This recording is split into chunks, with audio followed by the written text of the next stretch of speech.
Saravá fraterno, sejam todos bem-vindos. E que nessa noite, aproveitando essa maravilhosa energia, esse prana dessas ervas aqui, nós possamos nos aquietar, nos acalmar, nos equilibrar, receber toda a energia positiva que vem dessas falanges que estão hoje aqui, e que a gente possa encontrar livre, encontrar conforto, encontrar sabedoria, que a gente possa se encontrar. Eu desejo a todos isso. E vamos continuar com a proposta que é falar sobre o livro Magia de Redenção, que é o ciclo de palestras. Hoje eu escolhi alguns parágrafos do capítulo 17 para a gente comentar, vou ler os parágrafos que Ramatiz nos elucida e nós vamos refletir. A proposta é sempre essa, a gente refletir e ver em que sentido isso se coloca na nossa vida. Como é que a gente encaixa isso, se a gente se identifica, de que maneira a gente pode usar isso para o nosso benefício. E o capítulo 17, que é o feitiço ante os tempos modernos. Então, eu me sinto na obrigação de comentar sobre magia e feitiço antes de entrar propriamente no capítulo. Porque magia, feitiço, a gente que vive num mundo de energia, e a gente aprende aqui sobre isso, e quando a gente estuda e vai buscar sobre o espírito, sobre o autoconhecimento, esse universo é feito de energia mais densa, menos densa, e a troca de energia se dá a todo momento. Se dá a todo momento, a transformação da energia. Então, eu leio o conceito de magia. Magia é a movimentação de energia pela aplicação da vontade e da força mental de um agente encarnado ou desencarnado, ou ambos em união de interesse, com a finalidade de criar formas magnéticas específicas, forças magnéticas específicas. Então, movimentação da energia pela aplicação da vontade, da força do pensamento. E isso, a gente acha que magia é aquela coisa que está muito distante do nosso mundo, da nossa vida diária. E, na realidade, nós vivemos num mundo de transformação energética, de troca energética. Isso não deixa de ser magia. E quando a gente aplica essa intenção, essa força do pensamento, dessa energia, nós estamos praticando um certo tipo de magia. Mas, e a feitiçaria? O feitiço, o que é isso? Antigamente, o feitiço era visto de uma maneira diferente. Hoje, a gente pode observar, Ramatiz nos elucida, que a palavra feitiço, ou sortilégio, expressava tão somente a operação de encantamento ou acumular forças em objetos, aves, animais e seres humanos. A confecção de amuletos e talismãs, cuja finalidade era proteger o indivíduo. Então a gente magnetizava aves, animais, amuletos, para a nossa proteção, para o nosso autoconhecimento. E hoje? Hoje, depois de muito tempo, a gente vê que o feitiço, quando se fala em feitiço, a gente compreende hoje a contraparte da magia, a magia negativa. E é isso que a gente vê nos dias de hoje. E nem sempre foi assim. Se utilizava para o autoconhecimento, para proteção, mas hoje o que a gente vê é isso. E a gente, feitiço, aquela coisa que é coisa de conto de fada, história da carochinha, de coisa medieval. A gente fala em feitiço, a gente lembra da bruxa malvada ou da madrasta. E essas parábolas, essas histórias, esses contos de fada que povoam o nosso inconsciente, que nós ouvimos isso muito durante criança e até mesmo hoje, reproduzida pelo cinema, a gente vê que sempre tem uma maçã enfeitiçada. A madrasta má, ela não aceitava que a Branca de Neve fosse mais bonita que ela, e enfeitiçou a maçã para conseguir o objetivo dela.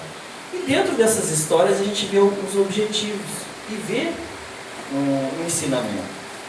Para conseguir uma finalidade, ela se utilizou da magia ou do feitiço, que é uma magia negativa, para alcançar um fim material, que não era de direito dela.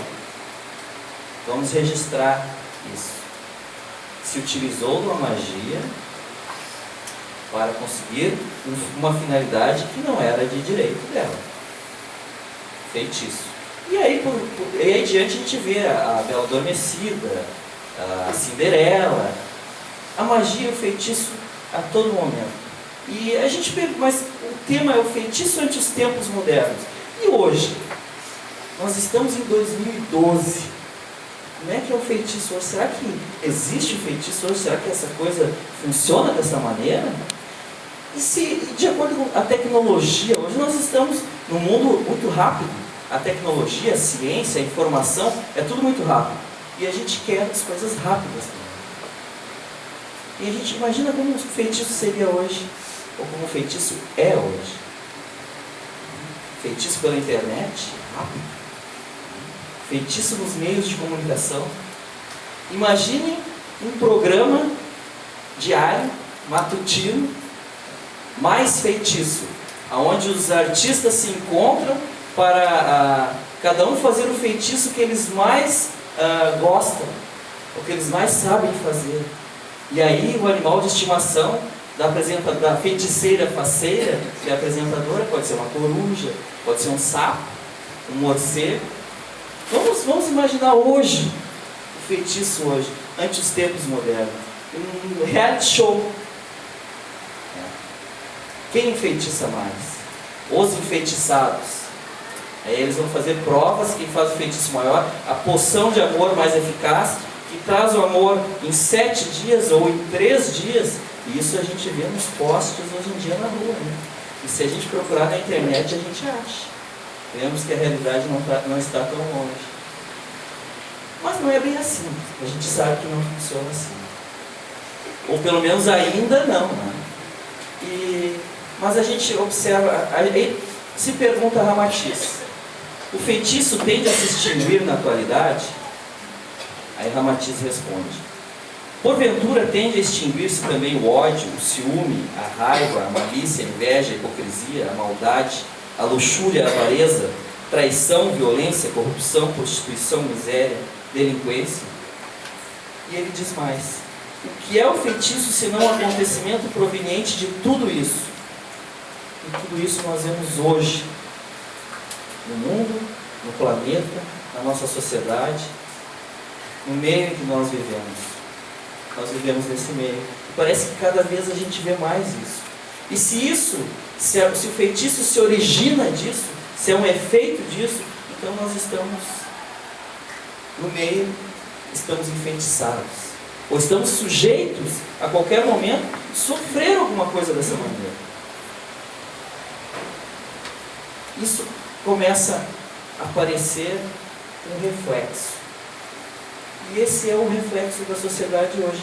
E não só o feitiço como uma magia negativa, mas todo e qualquer sofrimento que nós passamos hoje, ou adversidade, se deve ao reflexo que a gente vê na sociedade e que mora dentro de nós. Que são todos esses defeitos, todos esses sentimentos malignos, todas essas coisas negativas. Se eles estão fora, porque eles são reflexo nosso. Estão aqui dentro. Porque o mundo é hoje como é, porque nós o fizemos assim. Vamos refletir sobre isso.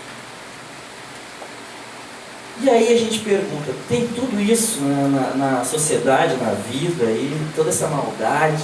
Então a gente está complicada a nossa situação, porque nós estamos sujeitos a serem enfeitiçados, a sofrer uma magia negativa a qualquer momento.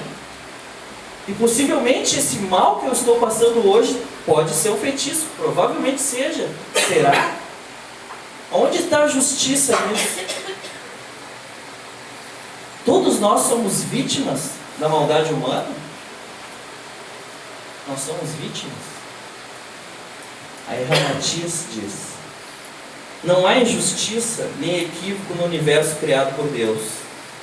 O homem que odeia no silêncio de sua alma não se torna pior depois que pratica um ato odioso em público, mas ele já é assim, muito antes de materializar sua perversidade.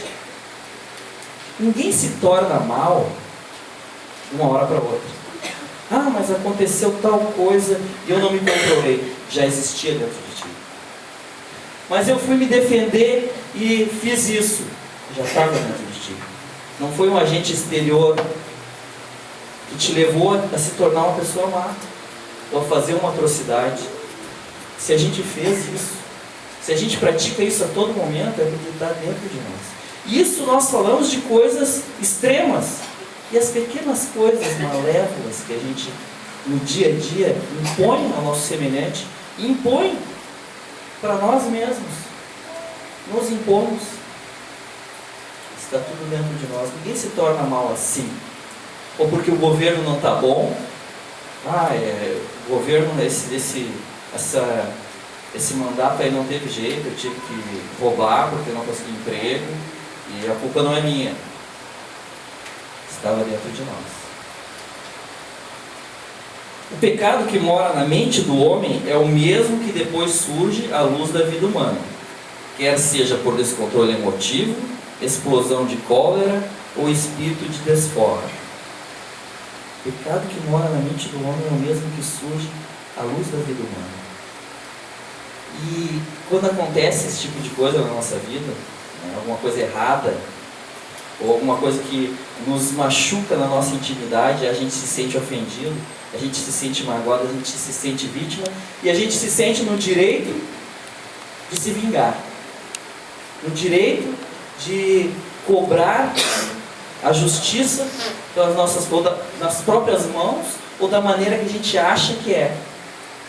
E aí a gente se torna aquilo que a gente está vendo aí fora. E o que falta para acontecer isso para nós? As coisas, quantas vezes a gente teve vontade de torcer um pescoço no trânsito? E se a gente não tivesse o freio da personalidade ou das leis, imagina se fosse tudo liberado, não fosse preso alguém que tinha fuzilado alguém, né? Porque vontade a gente tem. E se a gente tem vontade, ou se pelo menos a gente pensou nisso, é porque a gente tem isso dentro de nós. A gente tem esse potencial dentro da gente. E aí a gente pensa assim, essa coisa de vingança, quando as coisas acontecem, a gente tem essa vontade, né? E aí, pensando naquelas questões do reality show, a gente poderia ver uma novela também, assim, né? Avenida Feitiço, onde as duas feiticeiras brigam até o final. Agora imagina se a Carminha e a Nina sabem desse livro que tem capítulos assim. Olha o capítulo maravilhoso desse livro. Enfeitiçamento por meio do sapo. Elas iam costurar a boca do sapo ligeirinho. Enfeitiçamento por meio do boneco de cera. Esse é o melhor. O uso do cabelo na feitiçaria. Está nesse livro, Magia de Redenção. E tem propriedade e tem fundamento. Se elas sabem disso, aí sim que a novela ia, porque a Veja diz que o povo brasileiro todo quer saber o que está acontecendo. Estava na capa da Veja. Nós vejamos a sociedade. Se todo mundo quer saber isso, todo mundo se compraz numa vingança e quer saber sobre isso, é sinal que a gente tem isso dentro de nós também. E até é interessante analisar esse exemplo corriqueiro para a gente trazer para dentro de nós. Nos basta a justiça ou a gente precisa da vingança também? Porque a justiça a gente recebe por meios diferentes. E quando a gente recebe essa justiça, e mesmo assim ainda a gente tem vontade de infligir ao outro a dor, porque ele merece, porque ele fez para nós. E aí a gente ouve falar daquela casinha lá, tem uma casinha lá naquele lugar lá, tem um pai de santo, que ele faz um negocinho legal, se costura a boca do sapo lá e aquela coisa toda, e eu consigo a minha vingança. Isso está dentro de nós. Ou eu consigo aquele emprego, eu pago aquele trabalhinho e o emprego vem para mim. Ou a gente pensa assim, mas eu vou lá, nem que eu tenha que pagar alguma coisa, aquela casa diz que é boa, que a gente consegue as coisas que a gente quer. Não tem um pouquinho de feiticeiro em cada um, dentro de cada um de nós? Vamos refletir sobre isso. Considerando-se que o feitiço volta-se contra o feiticeiro, A humanidade terrena não enfeitiça, mas enfeitiça-se. Por isso, a maior parte da humanidade está reciprocamente embruxada. O Ramatiz, ele elucida nesse mesmo livro, alguns capítulos antes, que se a gente pratica um feitiço ou uma magia negativa para uma pessoa e ela não merece aquilo, aí volta para a gente. Mas aqui ele vai mais além, vai muito mais além. Mesmo que aquela pessoa mereça, mesmo que aquela pessoa tenha afinidade para receber essa energia negativa e aconteça alguma coisa com ela, nós vamos receber isso. E mesmo que nós não tenhamos feito nada nessa vida, e a gente pensa, mas eu não fiz nada e eu estou magiado, eu estou enfeitiçado.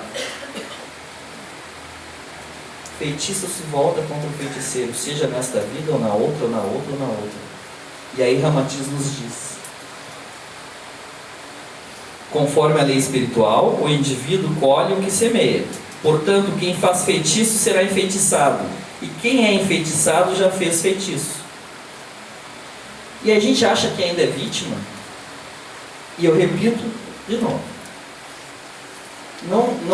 Não necessariamente nós devemos assimilar isso só com feitiço. Todas as coisas negativas que a gente acredita que estão na nossa vida, que a gente se acha vítima, elas têm um porquê e tem um causador. Esse causador somos nós mesmos. Então uma hora ela vem. E se hoje nós estamos aqui com dor, com dificuldade, com agonia, com angústia, nós temos um único e exclusivo culpado disso. E a gente responde para a gente mesmo, quem a gente acha que é. Devido à renovação incessante do alimento mórbido que gera as paixões descontroladas e vícios abjetos, a feitiçaria faz parte da vida da humanidade. Ela se retroalimenta. Dentro dessa sociedade, dos nossos sentimentos negativos, dos sentimentos pelas paixões, pela materialidade, é o alimento que gera toda essa maldade, toda essa vontade de ter alguma coisa que não é de nosso merecimento, mas que nós precisamos. A gente acha que precisa daquilo para ser feliz.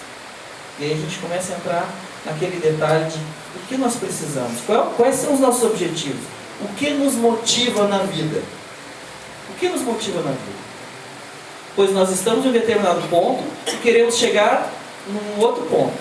O que nos motiva? E a gente presta atenção em que caminho a gente faz para chegar no nosso destino. Eu estou aqui hoje com o meu Fuquinha 77, meu objetivo é ter um Vectra. O que eu vou fazer para conseguir isso? A gente já começa por um objetivo material. Podemos trabalhar, que seria o mais... Mas se a gente não consegue, se tem dificuldade, a gente se frustra e a gente pensa, mas o fulano de tal conseguiu. Como é que ele conseguiu se a gente trabalha igual? Olha o pensamento em ação, a energia. Quais são os nossos objetivos? Isso vai me tornar feliz? E que caminho eu vou fazer para chegar lá? O que nós estamos dispostos a fazer para conseguir nossos objetivos? O que a gente quer fazer? A gente quer fazer um feitiçozinho para conseguir chegar mais rápido? Porque hoje é tudo muito rápido. A modernidade nos traz essa rapidez e essa necessidade, e quando a gente não consegue rápido, a gente fica angustiado. E às vezes a gente se rende às facilidades que o mundo nos apresenta. Mas que a gente não põe a culpa nos outros. Porque se a gente se rendeu é porque a gente tinha isso dentro de nós. Ninguém faz feitiço caso não exista em si mesmo um potencial ou tendência para praticar tal ato censurável. Não são os acontecimentos desastrosos que tornam as pessoas más, ou doentes, ou infelizes. Esses acontecimentos são reflexos do que trazemos dentro de nós. E mesmo que a gente escolha o caminho mais rápido, que a gente saiba que aquilo já estava dentro de nós. E a gente se conhece. E se a gente está sujeito a tudo isso, o que a gente pode fazer para isso não acontecer? Nós estamos à mercê disso, como nós podemos agir? Vamos ver o que Ramatiz nos diz. A divindade respeita o direito do homem a acumular reservas de pensamentos negativos e projetos destrutivos. Veja bem essa afirmação. A divindade respeita o direito do homem de acumular reservas de pensamentos e projetos destrutivos. Tudo bem a gente ter isso dentro de nós. Não tem problema. A divindade respeita, nós temos o livre-arbítrio para isso. Mas depois nos enquadra implacavelmente sobre as leis da expiação redentora, quando ele movimenta essas energias em desfavor de outrem.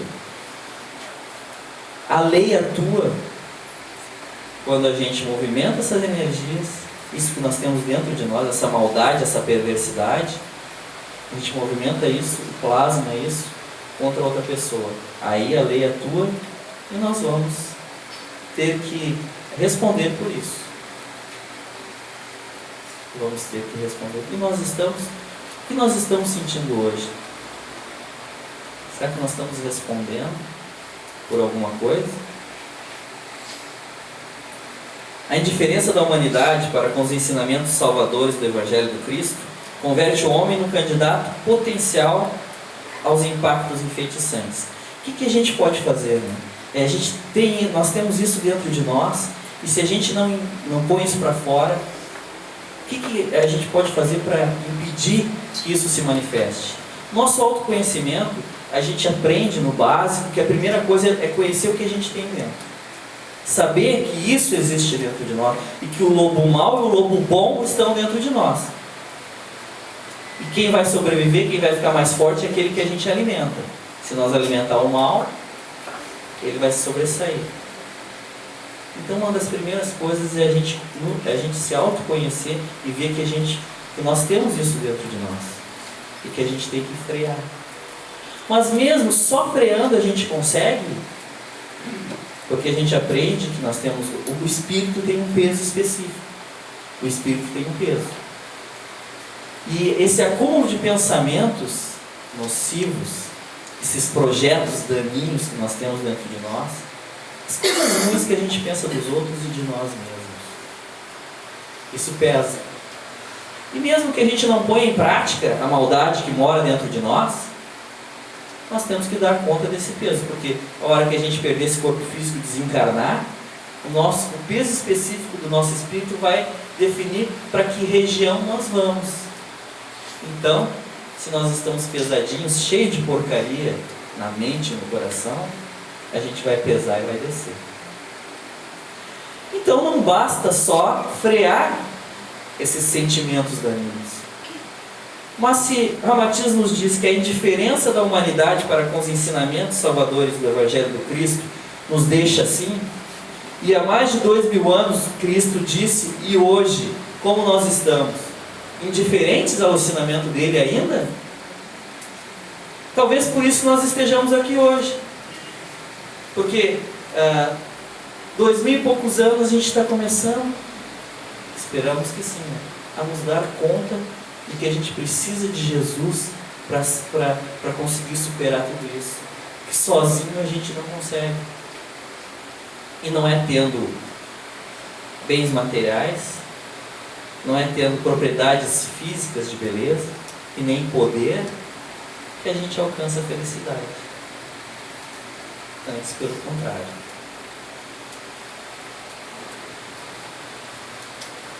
Todos esses sentimentos impermeabilizam a ação socorrista dos espíritos benfeitores. Mas eu tenho o meu protetor. E aí, onde ele está?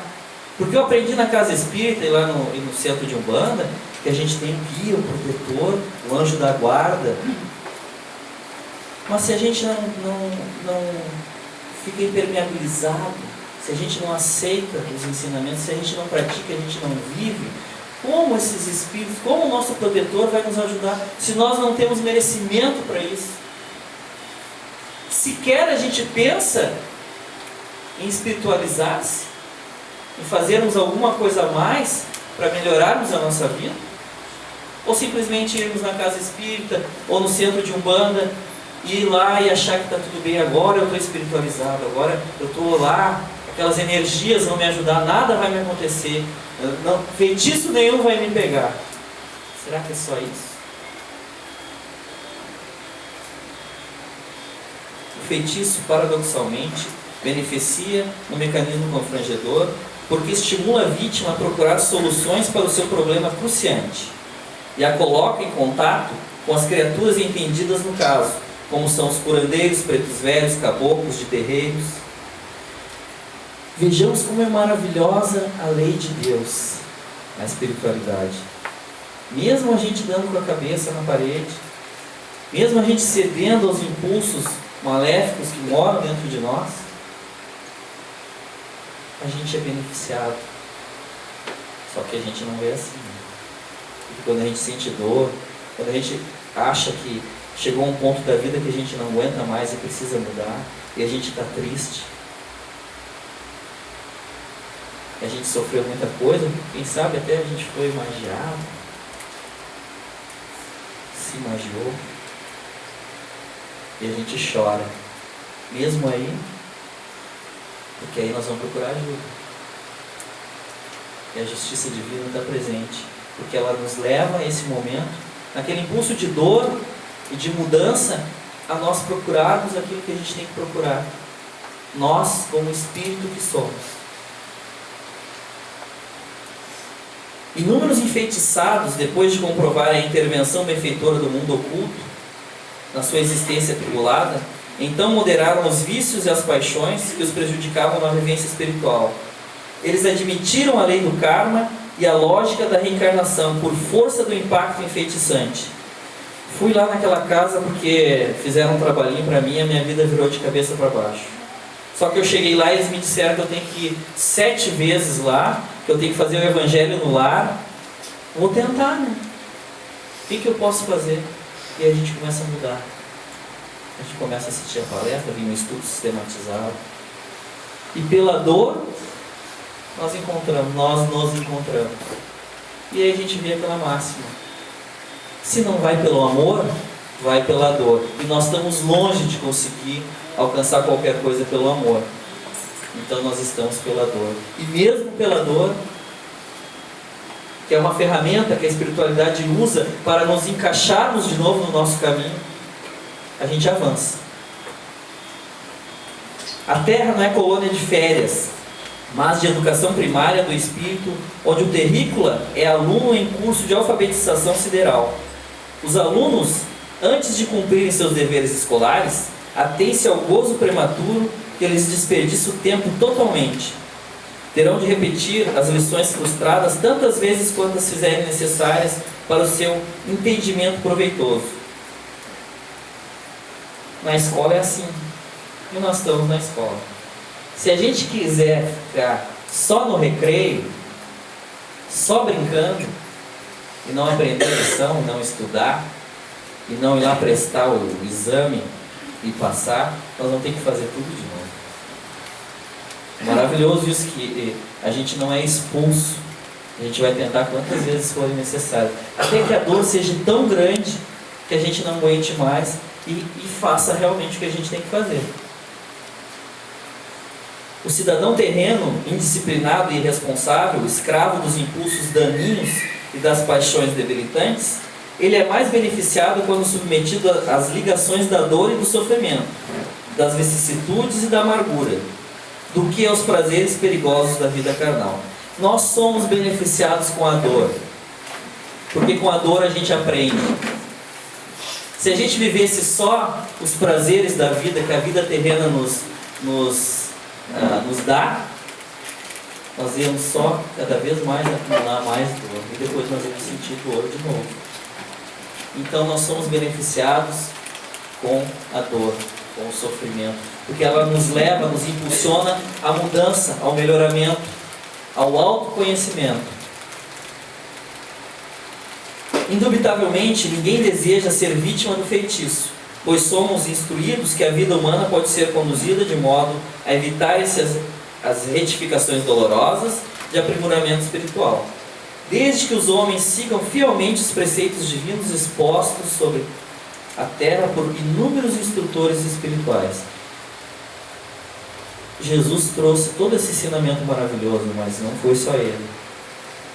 Então, qualquer que seja o caminho que a gente escolha, a doutrina que a gente escolha, a religião que a gente escolha, nós temos condições de melhorar a nossa situação. E nós estamos nessa escola para melhorar a nossa situação. Então, façamos isso. Tentamos. E a primeira coisa é nos darmos conta disso. Porque nós, a sociedade enfeitiçante, enfeitiçada, não se dá conta, não quer se dar conta de que nós estamos aqui nesse mundo por um objetivo. Para melhorar, para evoluir, mesmo que seja sofrendo, mesmo que seja padecendo. Aprender a amar, aprender a erguer a mão, aprender a não pensar só em si. Mas isso é uma caminhada longa, é uma caminhada de cada um, mas nós temos que dar o primeiro passo. Vamos fazer isso. Porque talvez a grande magia, o grande feitiço que a gente possa querer nesta vida, nessa existência, seja transformar o chumbo da personalidade e dos defeitos no ouro da essência da espiritualidade. E nós conseguimos isso de várias maneiras, por vários caminhos. E aqui, hoje, esse também é um objetivo nosso.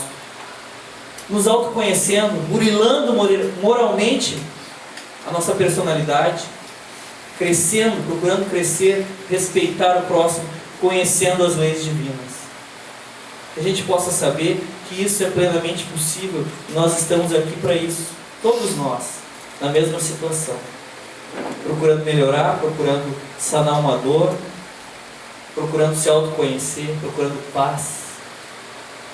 Que a gente possa encontrar tudo isso, que a gente possa buscar tudo isso, sem precisar enfeitiçar ninguém.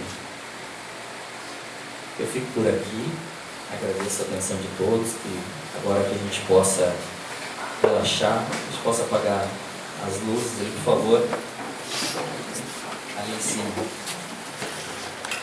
Isso.